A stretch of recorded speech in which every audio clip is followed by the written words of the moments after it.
Jordan, welcome to the studio. Thank I'm you. so excited to have you here. I think this is going to be a fun one. So we're going to switch gears a little bit.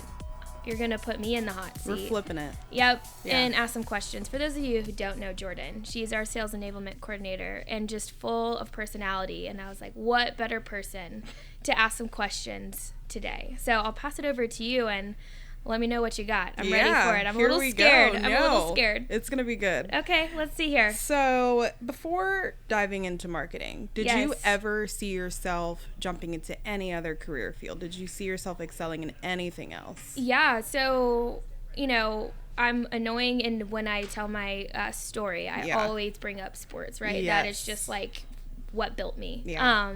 And so I would say for a long time I had aspirations to be a coach, playing softball in college and all of that. I always loved teaching. I loved the team camaraderie around, being an athlete, and really had an appetite to do that.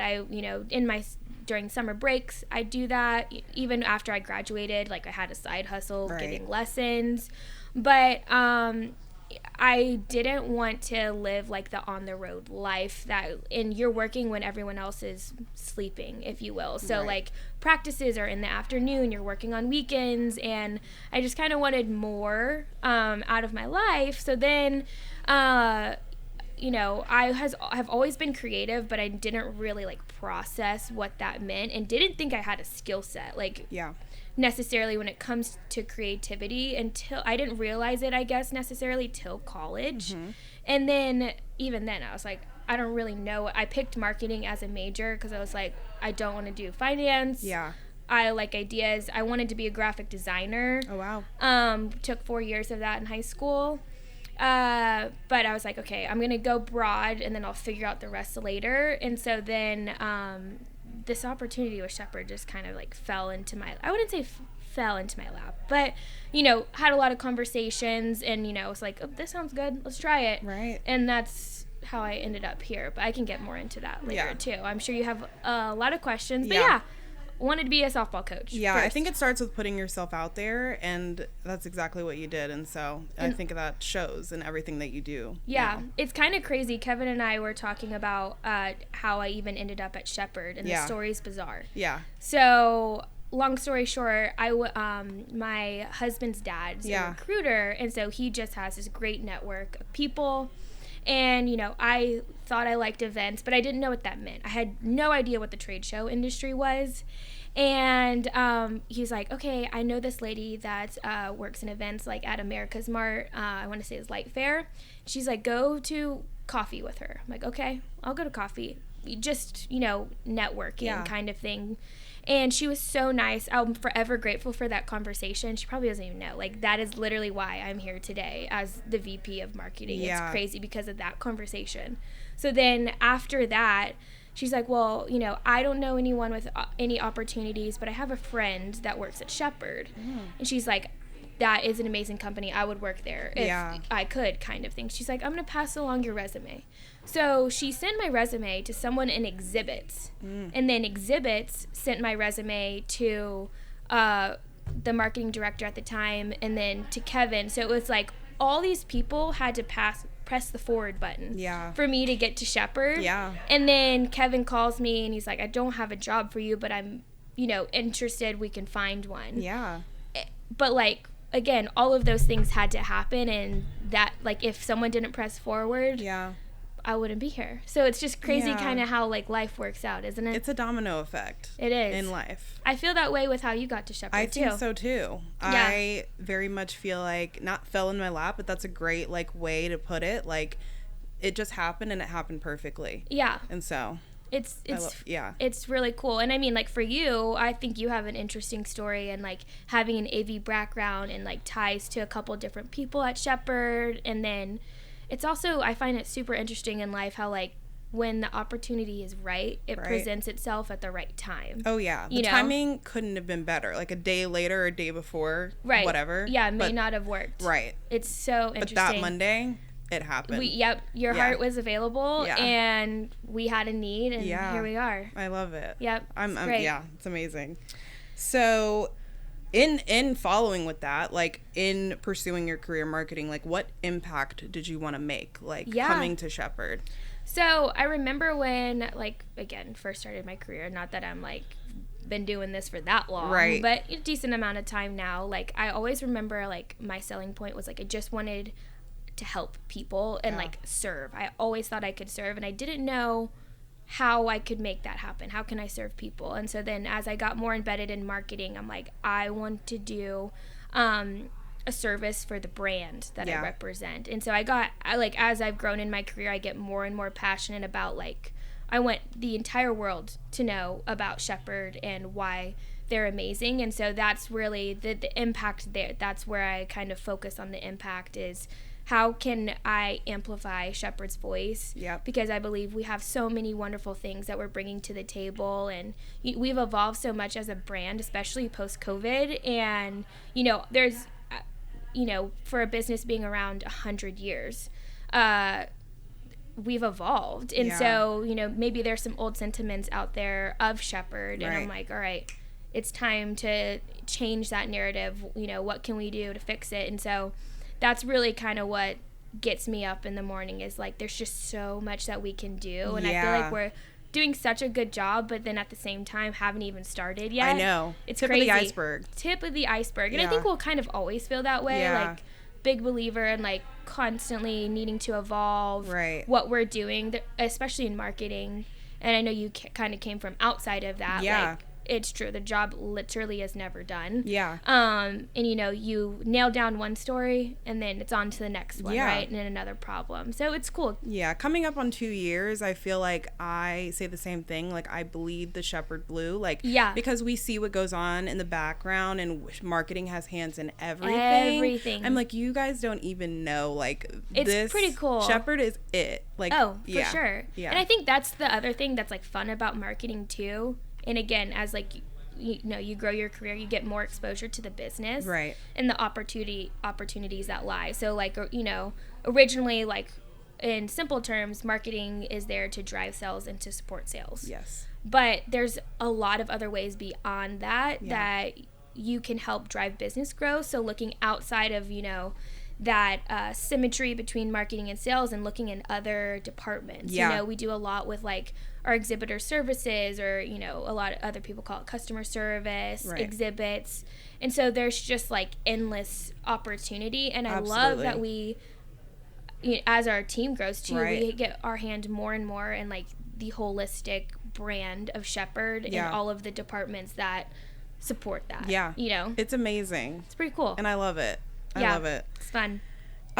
So being young and being a young leader, what are some of the bigger challenges that you faced? Obviously we work with some well-seasoned professionals, and I feel like you come in, you're such a strong leader. Thank you. And you are young, but I feel like you still, know what you're doing. So what challenges do you face, and what are some of the ways that you've been able to, like, navigate being a young professional?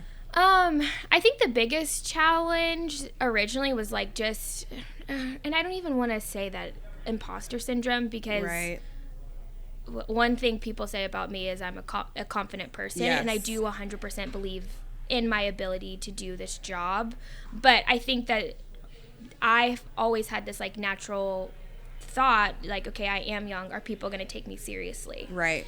And so, I honestly use that as, like, a driving force, especially in the beginning. Now I'm 3 years deep into this leadership role, in particular at Shepard.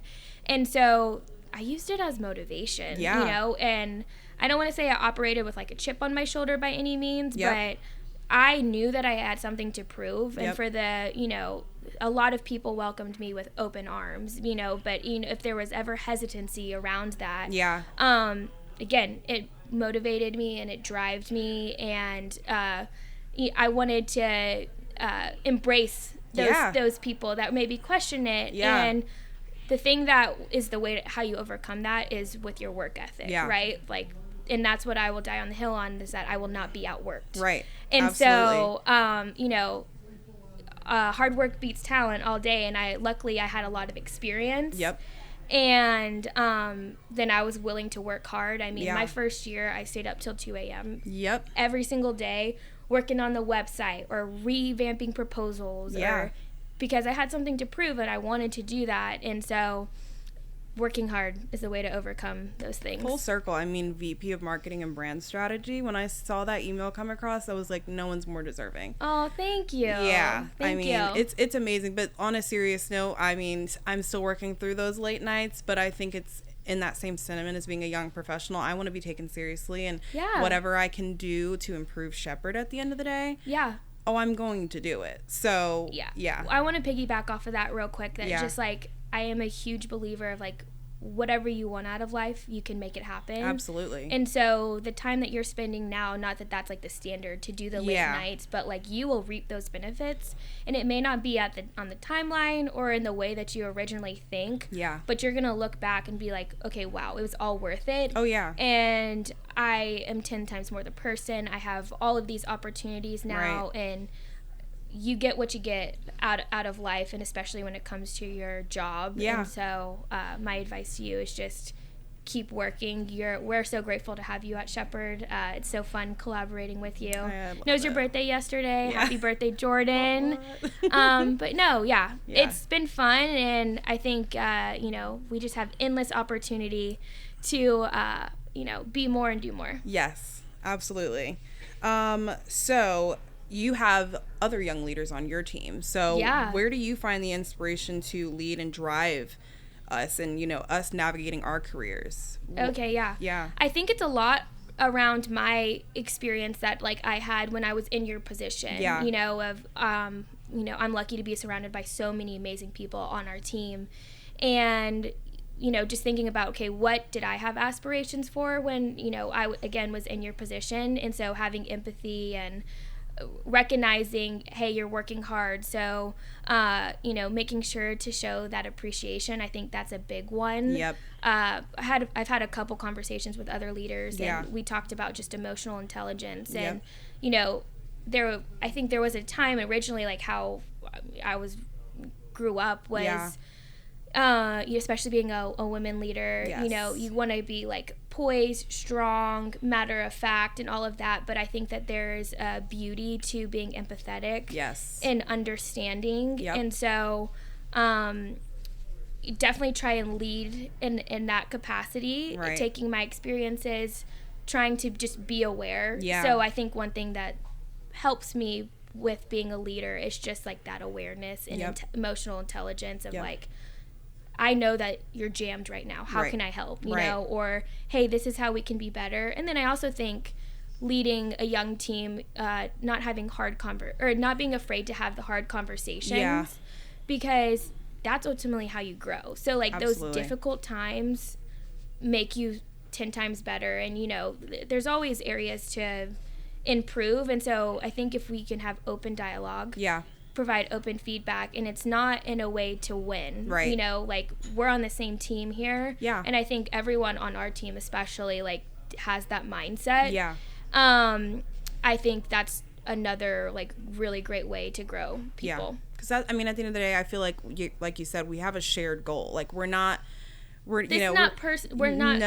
trying to compete. We're trying to help Shepard and grow. That's one thing that you have definitely taught me, and I've learned in my almost 2 years, is like, it's not personal. It's literally for the business. And it's made me stronger, and it's made me more accepting to feedback, because I'm like, it's not personal. It's for the betterment of Shepard, and I love it. So I have a question then. So you're giving me in the hot seat. And you're like, how do you grow us? How do you feel like you've grown, Jordan? I feel like I've not only grown, and that's a great question. I love that. I feel like I've not only grown in my career, but I feel like I've grown as a person. And I do tell you all the time, like, I feel like you have definitely like changed my life. Oh my gosh. In the sense that like you have taught me to be a stronger person. You've taught me, like we said, take that feedback and make it, and don't let it break you. Let it help you. And so I feel like I've just changed so much, in the sense that my goals are really to just be the best version of me. And I feel like being here at Shepard has I've done that. And so I feel That's like awesome. it's also translated in my day-to-day life as well, and I feel like it's been a real benefit. Good. So, cool. Yeah. But my last, I'll wrap it up with a fun question. I'm scared. I forgot. What is this? If you could hire any celebrity to work for you for a day. A celebrity? Who would it be and why? Oh, I should have prepared for this. I'm so not on the pulse with the culture. Yeah. Okay, so she's not she's kind of a celebrity here. So, I don't know if anyone follows Makeup by XKA or something like that. I think I told you about her. Yeah. So she is like a self-made woman. Yeah. She used to work at Oracle and now is a celebrity makeup artist and does everyone's makeup in the industry. And I just so admire her work ethic and how she built her brand from nothing. She lived in Dallas and is now living in New York. Awesome. And makes so much money. She has her own online content. Wow. And is doing classes and then the celebrity makeup thing, and it's just really impressive. And what she just made doing makeup like accessible. Right. And yeah, I would love to work with her. So that work ethic is really what we want. Yeah. I go for the work ethic because you can teach anything, but you have to our team specifically. I'm very intentional about like getting good people in, and I don't know this person obviously, but from what I can see, she's a grinder and willing to learn and try and fail. Yeah. And that's all you want in a teammate, right? I need someone that's able to get after it. Yeah, absolutely. Yeah, exactly. So awesome. Well, thank you so much. Thank you. This was so fun. Thank you, Jordan. Thank Appreciate you. all that you do. Thank you.